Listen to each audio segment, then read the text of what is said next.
Bienvenidos al podcast de MacroWise, donde mostramos que invertir no es solo acerca de hacer dinero, es acerca de generar abundancia, de crear comunidad, de aprender a filtrar el ruido y entender nuestro contexto.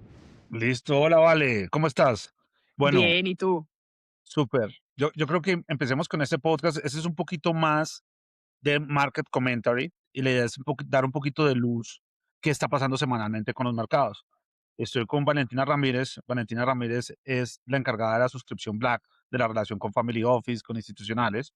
Y pues chévere tener tu insight, vale, que entre los dos tratemos de descifrar qué está pasando con el mercado. No sé, ¿qué viste la semana pasada? ¿Qué estás viendo esta semana? Justo lo estaba comentando ahora con David antes de empezar a grabar, que yo creo que todos estamos como en una tusa con el mercado. Entonces todos los días uno se levanta a primera hora a mirar qué va a pasar. Además estamos en un mercado en el que empieza verde, se vuelve rojo y todos estamos eso, como ilusionados viendo como cuál va a ser ese día que definitivamente esto despegue, porque además lo único que hemos visto es buenos resultados. Pero si es como un miedo de la gente, y aquí pues tu insight sí es mucho más importante que el mío, eh, que has insistido mucho en lo que está sucediendo con los market makers, ¿cierto? Que muchas veces para el retail, eh, pues eso escapa de su capacidad de influencia, pues por los niveles en los que invertimos. Entonces veo como un mercado como muy miedoso,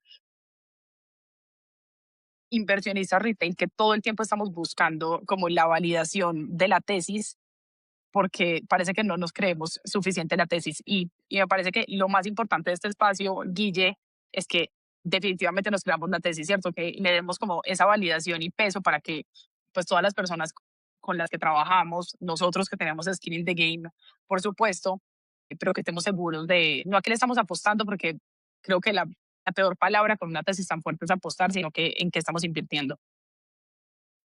Sí, vale, yo creo que es como esas palabras que decía Benjamin Graham, que es el mentor de Warren Buffett, que dice, el mercado es como una balanza que le quita la plata al impaciente, al ansioso, y se la da al que tiene tesis y que tiene un horizonte de más de 5 años. Yo creo que está pasando eso. Y a mí me gusta, como siempre, mostrar como un dashboard que nos deje ver el corto plazo, porque pues en el corto plazo estamos y es importante también verlo. Entonces, claro, a mí me gusta esto. Digamos, tomemos una acción, no sé, tomemos Nvidia. Entonces, me gusta esto porque esto es como que muestra la batalla que hay entre compradores y vendedores. El tamaño de la batalla. En rojo cuando ganan los vendedores, en azul cuando ganan los compradores. Y yo creo que en Nvidia, que ahorita va a reportar, o sea, reporta la semana entrante, pues no ha habido ese patrón de ventas tan grande que sí ha existido en Bitcoin, que ha existido en una compañía como Palantir, obviamente Solana. Digamos que hay ciertos sectores que están más castigados. Software as a Service ha sido fuerte. Eh, También cuando vimos como los resultados de Google, eh, pues ahorita empezó a tener ventas, pero en general ha sido mucho más resiliente que toda esta volatilidad que ha existido en el mercado. Para un inversionista que compra el Nasdaq, él no está viendo tanto problema. Para un inversionista que compra un índice de software, sí. Para los que estamos comprando, pues, el board de los protagonistas de la tesis de robótica, eh, inteligencia artificial, compute y energía, pues también estamos sintiendo parcialmente este movimiento. Por ejemplo, un Salesforce. Un Salesforce, pues, tuvo una caída dura, y realmente volúmenes fuertes. Estamos hablando de pasar de $260 a 160. Parece que acá empieza a haber una compra interesante, pero digamos que Software as a Service es lo que ha sido castigado. Entonces, como un todo, yo veo un mercado saludable, ¿vale? Pero pues sí, la pregunta, ¿quiénes van a ser los sobrevivientes de todo este tema de inteligencia artificial y quiénes no? Es como para ahora, lo otro es, veo electricidad fuerte, el cobre fuerte, luego la tesis está ahí intacta. Simplemente que pues empiezan los miedos, empieza la ansiedad emocional y yo creo que empezó a haber como una cuestión, vale, como muy existencial con el tema de AI. Nos va a reemplazar, qué está pasando y como que se ha creado como un pensamiento muy apocalíptico alrededor de AI. Ese es uno. Y el otro es, AI aún no ha hecho nada, aún no ha aumentado la productividad, eso es una burbuja, las valoraciones son demasiado grandes. Entonces, unos que creen que pues ya se acabó el mundo con AI y otros que pues no le creen nada. Entonces, Que no ¿tú sirve cómo la para estás nada. viendo? Sí. Y creo que al final es como el miedo del ser humano siempre a lo desconocido. Y ese miedo a lo desconocido, yo creo que, y ahí lo hablábamos hace unos días cuando empezamos a mirar el tema de la tesis del cobre. Yo la primera vez que miré el cobre, yo no tenía ni idea de eso para qué funcionaba, porque aparte, obviamente, es cero mi especialidad, todo lo que esté relacionado con ingeniería. Pero, digamos, me puse a conversar con Gemini sobre cuál era el papel del cobre en todo esto de la inteligencia artificial, y cuando uno entiende cuál es el papel, ahí es donde tiene la capacidad como de entender la tesis. Yo creo que el papel del inversionista como nosotros retail no es entender a la perfección ni el P&L, porque pues además la mayoría hacemos otro tipo de cosas diferente a este, pero cuando uno entiende la empresa a qué se dedica, como cuáles son esos modes, por ejemplo, de los que habla tanto Antonio Linares, yo creo que ahí uno se siente mucho más seguro. Yo, por ejemplo, esta semana, y te lo confieso, tomé la decisión de, uno, no mirar el mercado en pre-market, que me lo habían dicho muchas veces y yo me levantaba a 4 de la mañana y lo primero que hacía era mirar a ver qué estaba pasando, que además son dos mercados completamente diferentes.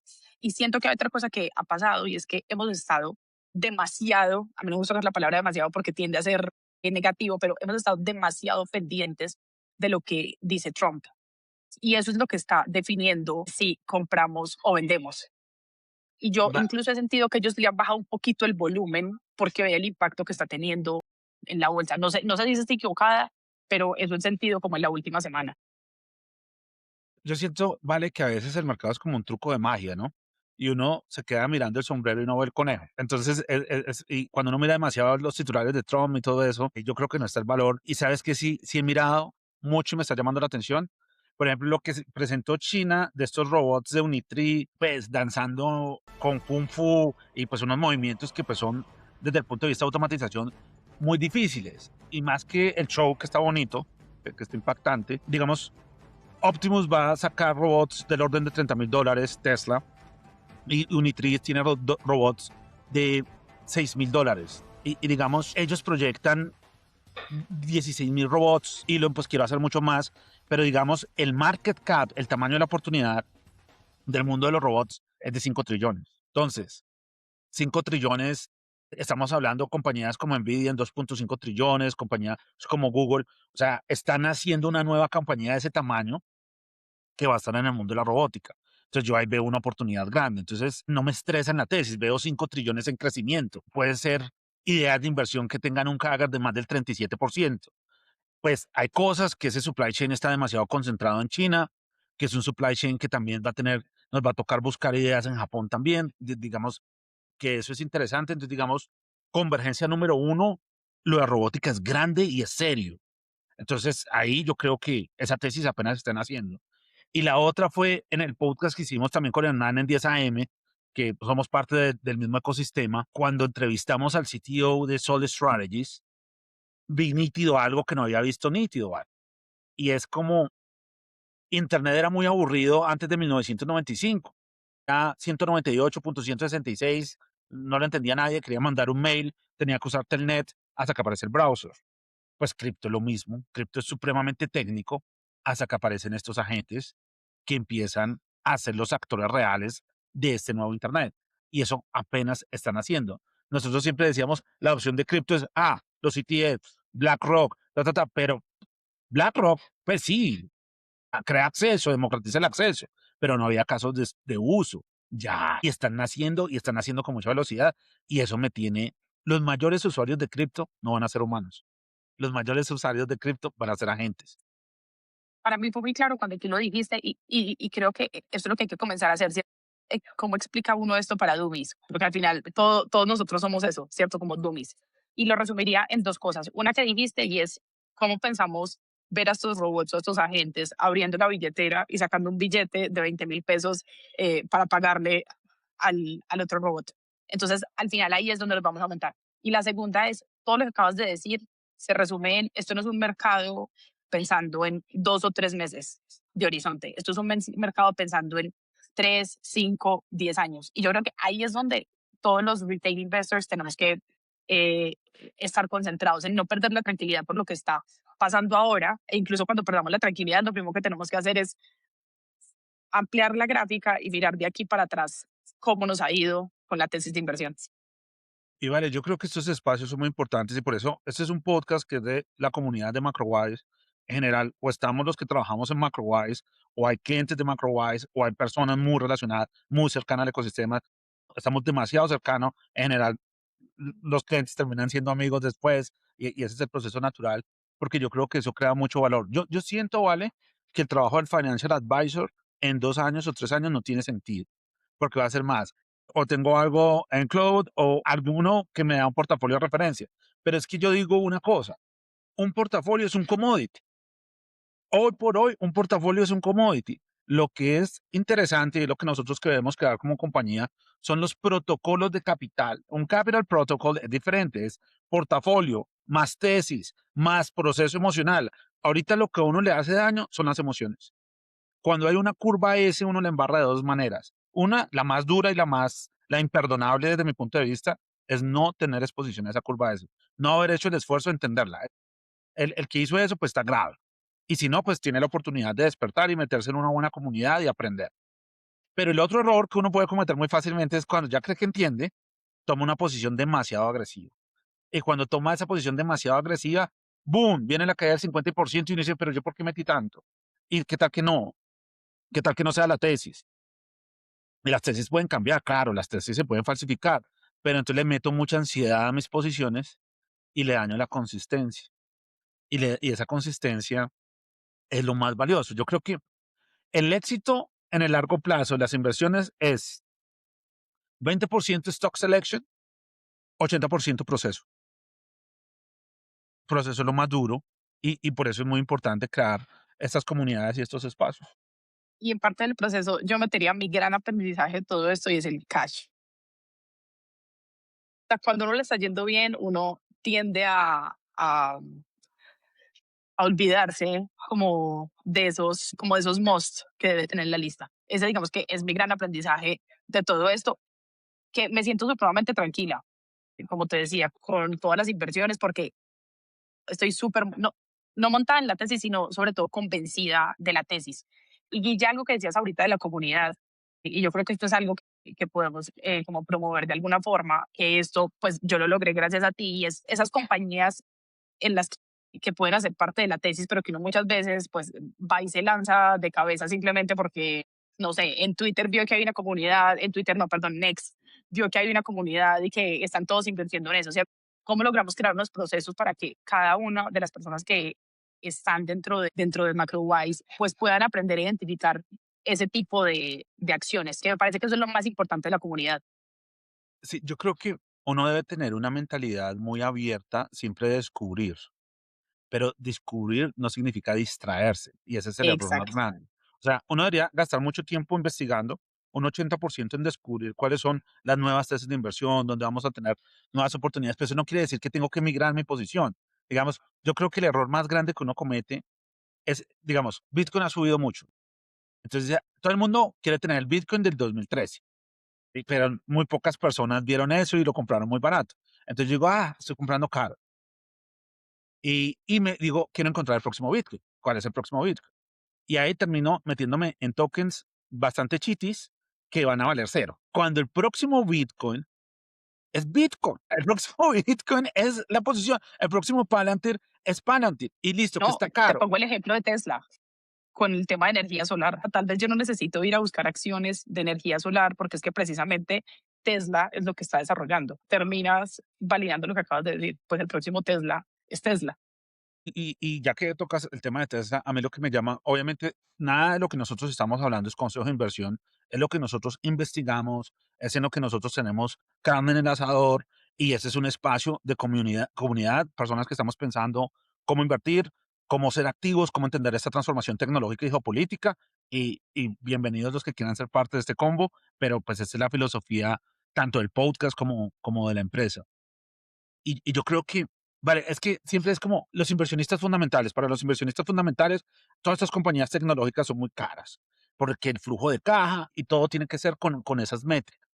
Cuando muchas compañías predecibles en flujo de caja tienen un riesgo estructural y algunos clientes que yo tenía antes me decían, si esto me funciona, ¿por qué lo tengo que cambiar?